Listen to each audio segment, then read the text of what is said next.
കനത്ത മഴയിൽ വെറുങ്ങലിച്ച് കേരളം. ചുഴലിക്കാറ്റിന്റെ സ്വാധീനത്തിൽ കേരളമൊട്ടാകെ അതിതീവ്ര മഴ ലഭിച്ച പശ്ചാത്തലത്തിൽ ജില്ലകളിൽ ജാഗ്രതാ നിർദ്ദേശവുമുണ്ട്. കഴിഞ്ഞ 24 മണിക്കൂറിനിടെ സംസ്ഥാനത്ത് ഏറ്റവും കൂടുതൽ മഴ പെയ്തത് തൃശൂർ ജില്ലയിലെ കൊടുങ്ങല്ലൂരിലാണെന്നാണ് കണക്കുകൾ കാണിക്കുന്നത്. കേന്ദ്ര കാലാവസ്ഥാ നിരീക്ഷണ കേന്ദ്രത്തിന്റെ കണക്ക് പ്രകാരം 185 മില്ലിമീറ്റർ മഴയാണ് ഒരു ദിവസത്തിനിടയിൽ കൊടുങ്ങല്ലൂരിൽ പെയ്തത്.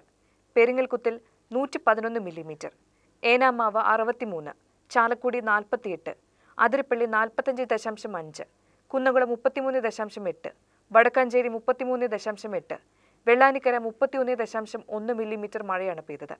ഇക്കുറി ഇടവപ്പാതിയിൽ 22% മഴക്കുറവാണ് ലഭിച്ചത്. കാലവർഷത്തിൽ മഴ ദിനങ്ങൾ കുറഞ്ഞെങ്കിലും ആകെ ലഭിക്കേണ്ട മഴയുടെ ശരാശരി ലഭിച്ചു. ഇപ്പോൾ പെയ്യുന്നതിൽ അധികവും അതിതീവ്ര മഴയാണ്. കുറഞ്ഞ സമയത്തിനുള്ളിൽ വലിയ അളവിലാണ് മഴ ലഭിക്കുന്നത്. മഴപ്പെയ്ത്തിന്റെ സ്വഭാവം മാറുന്നു എന്നാണ് വിദഗ്ധർ പറയുന്നത്. ന്യൂനമർദ്ദം, ന്യൂനമർദ്ദപ്പാത്തി, ചുഴലിക്കാറ്റ് എന്നിവ രൂപപ്പെടുന്നതിലൂടെയാണ് അതിതീവ്ര മഴ പെയ്യുന്നത്.